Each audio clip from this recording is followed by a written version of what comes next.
How's everyone doing tonight? Mm-hmm. So dating is really difficult, right?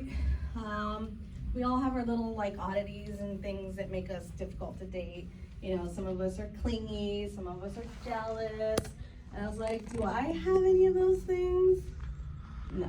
I think I bring my own little special batch of weirdness to the dating pool. For instance, I think it's two things that make me kind of weird to date. The first thing is I am first generation Mexican American, which means I don't speak a word of Spanish. I mean, I know all the important words like tacos and burritos and tostadas and tamales. Those are my favorite. That's how I go. I'm like, tamales every time. Gets me every time.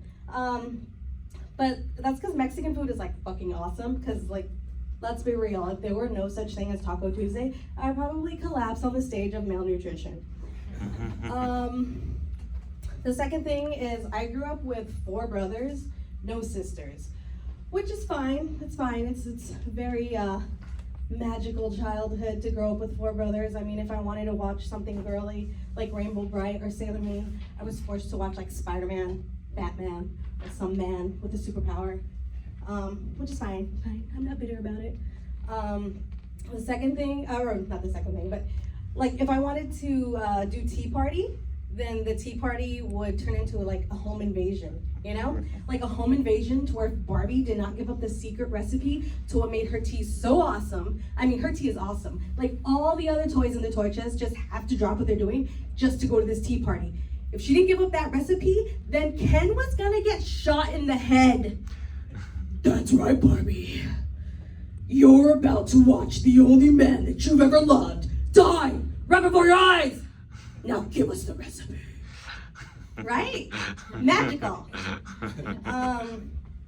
But now you guys know like the type of person I grew up to be. So, and naturally, I only date white guys. Because white guys love me. On the outside, I got that spicy Latina thing going on, you know, like, ay papi, you know? But on the inside, they realize I'm just like them.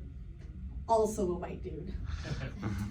I know, have you ever seen 2 completely heterosexual bros go out on a first date? Sounds good in theory.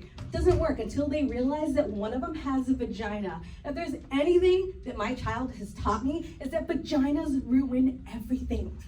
For instance, I could burp the alphabet, but because I have a vagina, I'm a disgusting whore. If I had a penis, it's a whimsical talent. But let me give you an example of time that I went on a date with a guy and my inner bro came out and just like ruined it. So we're eating, we're getting to know each other. He's like, oh, I graduated from Penn State, and in order to get my degree, I had to study one semester abroad, and I went to the UK. And you know, like typical California girl, I'm like, oh my God, I love her accent. Like, tell me more. I'm so interested. Like, where did you live while you were in the UK? And he was like, oh, I stayed in a hostel. And sorry, let me slow down. He said that he stayed in a hostel, and then I was like, really? You stayed in a hostel? I heard that it's like nonstop sex parties. It's just like college kids hooking up left and right. Is that true? He was hesitant to answer, and I'm like, dude, come on. What countries did you conquer? And he was like, oh, you know, France, Germany. And I'm like, not that impressive. Who hasn't conquered those countries? Know what I'm saying? And then he was like, Colombia. And I was like, what? Hold up. You banged a Colombian chick? Silence, just like that. Didn't know what to say. I was like, nice. Colombian chicks are hot. Pound it. Ladies, if at any point during the date you say, pound it does not lead to any of the fun pounding it later on in the date. Let me just tell you that. But white guys, a high five after sex, completely acceptable.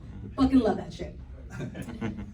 Of course I'm lying to you guys, but that story is completely 100% true. The guy in that story gave me a second chance, and he fucking married me! So, moral of the story is, just be yourself. And that's all I have for you.